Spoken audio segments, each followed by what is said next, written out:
hatches the egg by Dr. Seuss, read by Miranda Richards.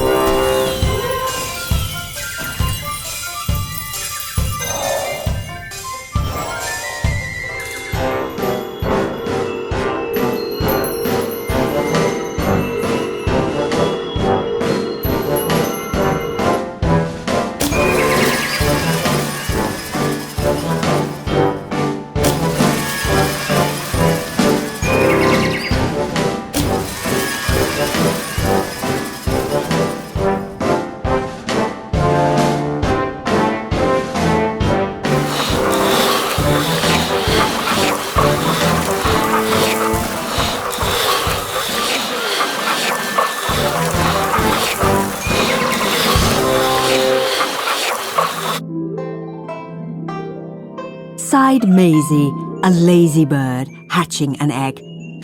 I'm tired and I'm bored and I've kinks in my leg from just sitting here day after day. It's work.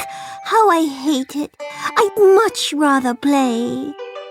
I'd take a vacation, fly off for a rest, if I could find someone to stay on my nest.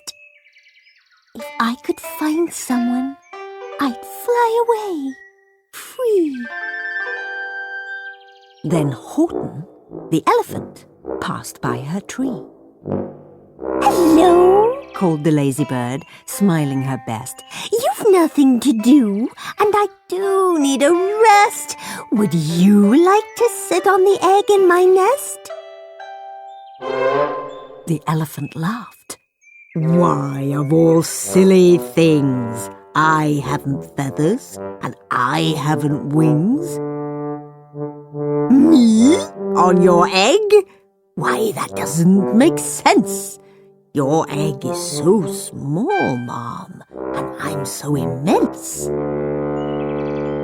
Tut, tut, answered Maisie. I know you're not small, but I'm sure you can do it. No trouble at all. Just sit on it softly. You're gentle and kind. Come, be a good fellow. I know you won't mind. I can't, said the elephant. Please, begged the bird. I won't be gone long, sir. I give you my word. I'll hurry right back. Why, I'll never be missed. Very well, said the elephant, since you insist. You want a vacation? Go fly off and take it. I'll sit on your egg and I'll try not to break it. I'll stay and be faithful. I mean what I say. Toodaloo, sang out Maisie and fluttered away.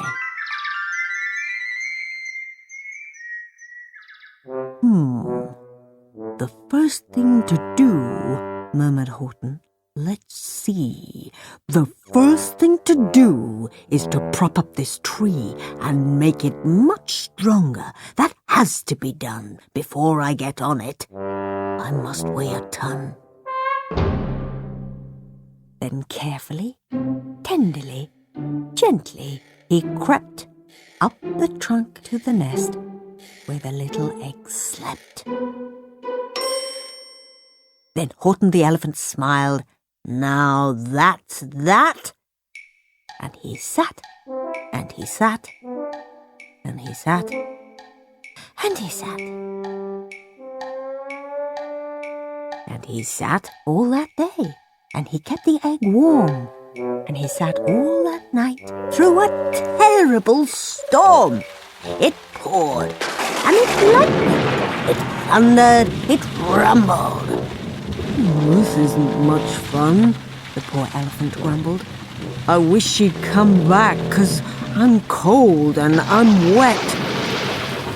I hope that Maisie bird doesn't forget. But Maisie, by this time, was far beyond reach, enjoying the sunshine way off in Palm Beach and having such fun, such a wonderful rest, decided she'd never go back to her nest. So Horton kept sitting there day after day, and soon it was autumn. The leaves blew away. And then came the winter, the snow and the sleet, and icicles hung from his trunk and his feet. But Horton kept sitting and said with a sneeze, I'll stay on this egg and I won't let it freeze. I meant what I said and I said what I meant. An elephant's faithful 100%. So poor Horton sat there the whole winter through. And then came the springtime, with troubles anew. His friends gathered round and they shouted with glee. Look! Horton the elephant's up in a tree! They taunted, they teased him, they yelled, "How absurd! Old Horton the elephant thinks he's a bird!" They laughed and they laughed, then they all ran away. And Horton was lonely. He wanted to play. But he sat on the egg and continued to say, "I meant what I said, and I said what I meant. An elephant's faithful 100%. No matter what happens, this egg must be tended." But poor Horton's troubles were far, far from ended. For while Horton sat there, so faithful, so kind, 3 hunters came sneaking up softly behind. He heard the men's footsteps. He turned with a start. 3 rifles were aiming right straight at his heart. Did he run? He did not. Horton stayed on that nest. He held his head high and he threw out his chest and he looked at the hunters as much as to say, "Shoot if you must, but I won't run away. I meant what I said, and I said what I meant. An elephant's faithful 100%. But the men didn't shoot. Much to Horton's surprise, they dropped their 3 guns and they stared with wide eyes. "Look!" they all shouted. "Can such a thing be? An elephant sitting on top of a tree! It's strange, it's amazing, it's wonderful, new. Don't shoot him, we'll catch him. That's just what we'll do. Let's take him alive. Why, he's terribly funny. We'll sell him back home to a circus for money." And the first thing he knew, they had built a big wagon with ropes on the front for the pullers to drag on. They dug up his tree and they put it inside, with Horton so sad that he practically cried.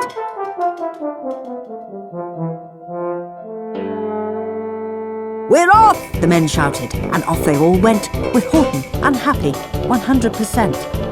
Up out of the jungle, up into the sky, up over the mountains 10,000 feet high, and down, down the mountains, and down to the sea went the cart with the elephant, egg, nest, and tree. Then out of the wagon and onto a ship. Out over the ocean, and ooh, what a trip! Rolling and tossing and splashed with the spray. And Horton said day after day after day, "I meant what I said, and I said what I meant, but oh, am I seasick 100%.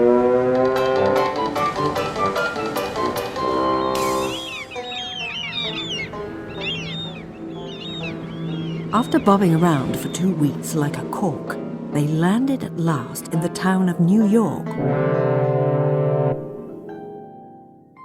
"All ashore!" the men shouted, and down with a lurch went Horton the elephant, still on his perch, tied onto a board that could just scarcely hold him.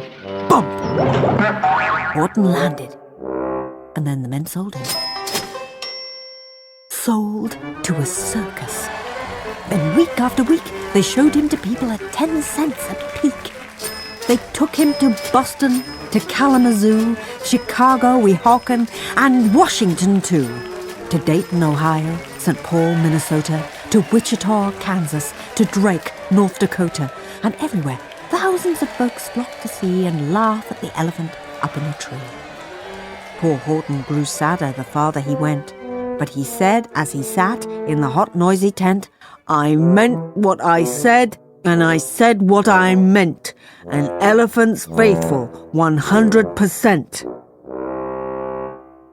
Then, one day, the circus show happened to reach a town way down south, not so far from Palm Beach.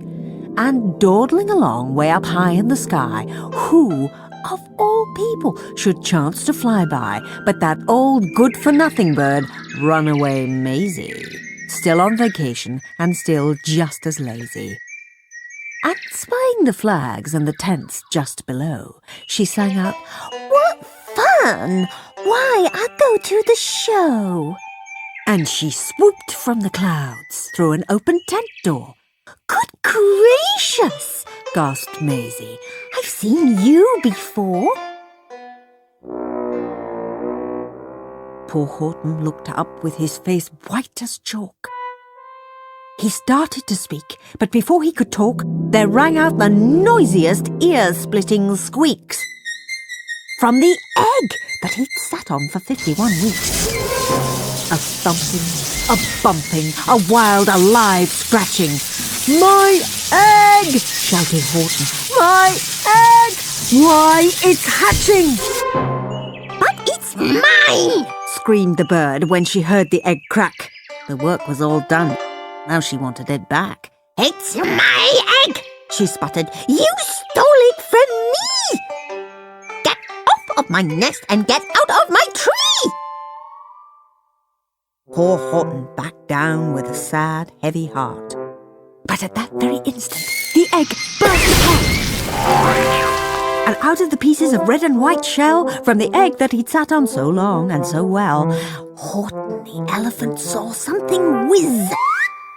It had ears and a tail and a trunk, just like his. And the people came shouting, "What's all this about?" They looked and they stared with their eyes popping out. Then they cheered and they cheered and they cheered more and more. They'd never seen anything like it before. "My goodness, my gracious," they shouted. "My word! It's something brand new! It's an elephant bird!" And it should be like that, because Horton was faithful. He sat and he sat. He meant what he said and he said what he meant. And they sent him home, happy, 100%.